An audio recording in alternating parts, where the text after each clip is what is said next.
Greetings! In this video I'm going to be showcasing my Doctor Strange build. This is a pure caster build. There's only really one melee weapon, this being the Cypher Fist weapon. It is quite good. It only scales with Faith at a B scaling, which is honestly quite good. And with the setup I got right now, its AR is up to 411, which is pretty good. It is a dual fist weapon. You only need one to use both. It's great. But let's get to the stats. So I'm level 230. You can scale this based on your level. But to be the master of the mystic arts, I have 50 intelligence, 50 faith, and 50 arcane, so I can use every incantation and spell, or most of them anyway, and have them scale quite well and do big damage. For the other weapons I got, it's really just staffs and seals that correspond with the scaling of the sorcery I'm using. For the Elden bling, I got this headband, like the robe that pretty much everyone else uses. I think it definitely looks the best overall. You got the collar and everything. It just matches well. For the gauntlets and pants, I decided to use the Drake Knight, because I think they kind of match with the cloak, and they all ultimately look pretty cool. Plus, it needs some armor. I don't want to be too squishy. For talismans, to up my intelligence, to use the Lieutenant's Glintstone Staff, considering that requires 52 intelligence, I only have 50. I'm using the Stargazer Heirloom to buff my intelligence up to 55 so that I can use it. Then I got the Radagon Icon.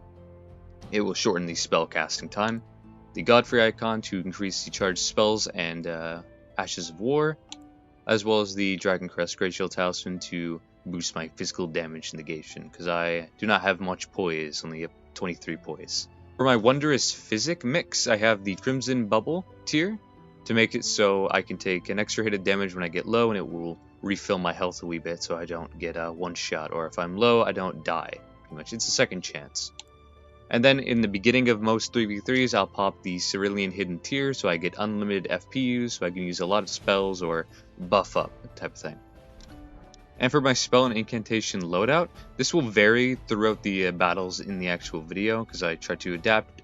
I'm not really a big pure caster guy. I like melee weapons more, definitely. But I honestly found a lot of fun with this build. It wasn't too great in the beginning, but as I got more used to it and started to adapt and bring in different spells, it honestly was very fun. Definitely the best, I'd say, in the 3v3s, considering the 1v1s as pure caster, it's pretty hard to get your spells off, especially if you want to use fun and flashy ones like I try. But yeah, 3v3s matches very well because a caster can pair very well as a support, shooting people in the back or trying to assist others, yada yada, you know it is. But let's see what I got right now.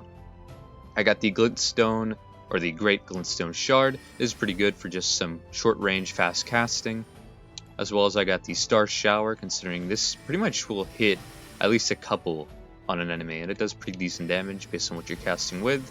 For the most part, I just use the Glintstone Staff, or Lieutenants. Any dagger sorcery really will work for this slot.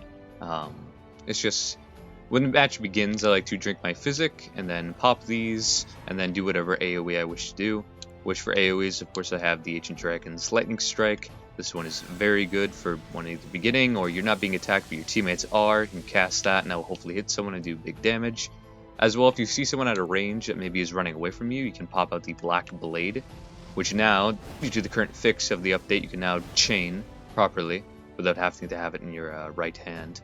And then for another fun AoE I like to use is the Dragon Glintstone Breath. This, you want to use the Dragon Communion Seal, considering it has a S scaling with Arcane, and that is what all dragon spells scale with. You'll get the most damage out of it.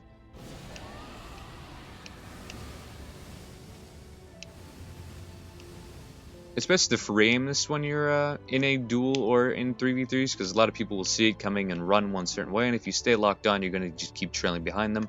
But if you lead your shot and, you know, kind of scatter it a wee bit, you'll get much more out of it, indeed. Now, there is always two variants to these dragon spells, these breath spells, the better one and then the lesser one. I prefer the lesser one considering it costs less FP. Sure, you'll be dealing with a little less damage, but it allows you to use other spells.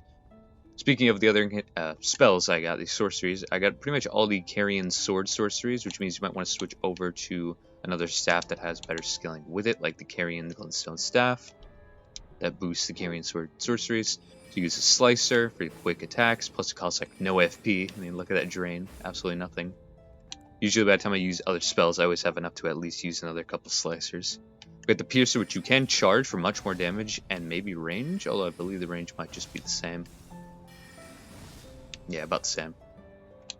And then we got the Moonblade, which is quite good, not only for the initial hit, that is quite the wide sweep, but since a projectile, and it does frost damage indeed. Your frost buildup should be quite nice with the stats we have going. And yeah, that's pretty much it for all these sorcery incantations I was using in the end of my build. These switch in between. You can see what kind of ones you like. I definitely advise exploring a bit. This build is probably very, very nasty in PvE. Well, I know it is. It's quite powerful. But yeah, enjoy the duels and the 3v3s. And I'll see you all in the next video. Have a good one. Peace.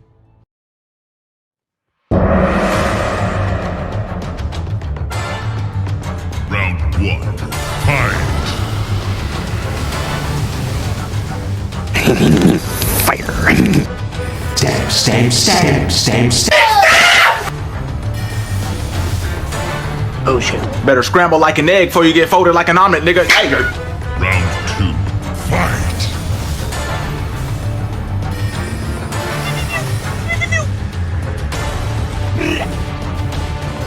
Oh, fuck. Got it there.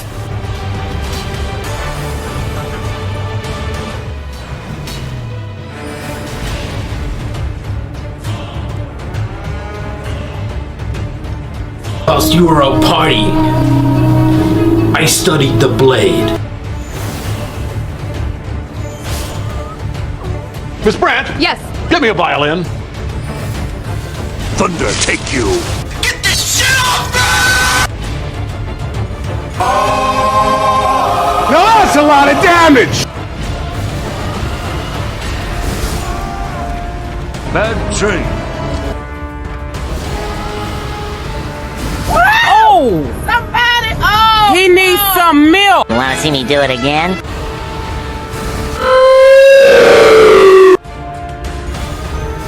Mission failed. We'll get them next time.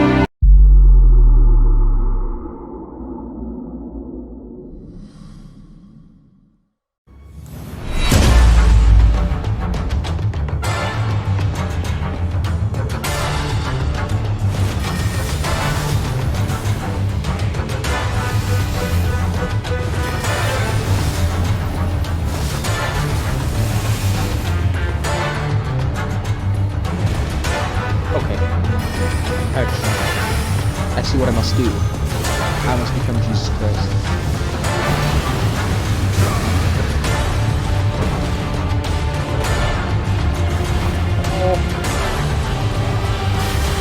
Hey, what you didn't tell me to use the spells you were using? Spells that you were using, my bad. Perhaps the carrion spell.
You could even equip the Giant's Flame thing, like the where you make the Giant's Flame ball thing, which, you know, they happen to come at you that's, you know, gonna detonate. And chances are they're gonna dodge it, and then you can get a punish on it.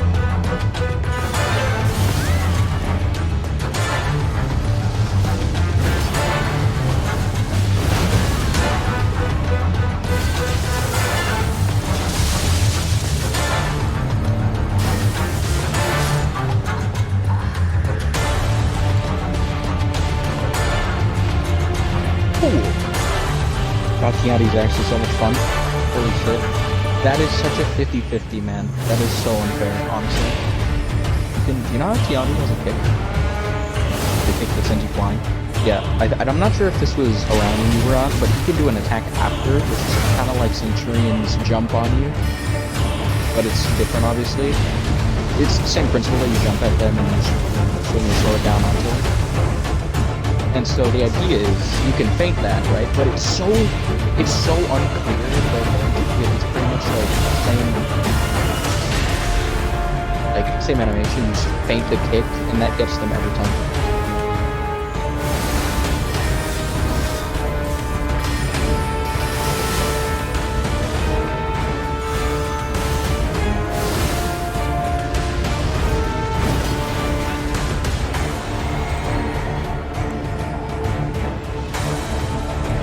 Oh, that's so unfortunate.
Every character, like everyone who doesn't know how to play Roshi plays every other character.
God's playing Centurion.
What's it missed? Oh, that's so unfortunate.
god. I'm actually so fucking terrified. I just realized all of his reps are in Lawbringer. He's rep 35 because Lawbringer is rep 35. What the fuck? Oh, number 5.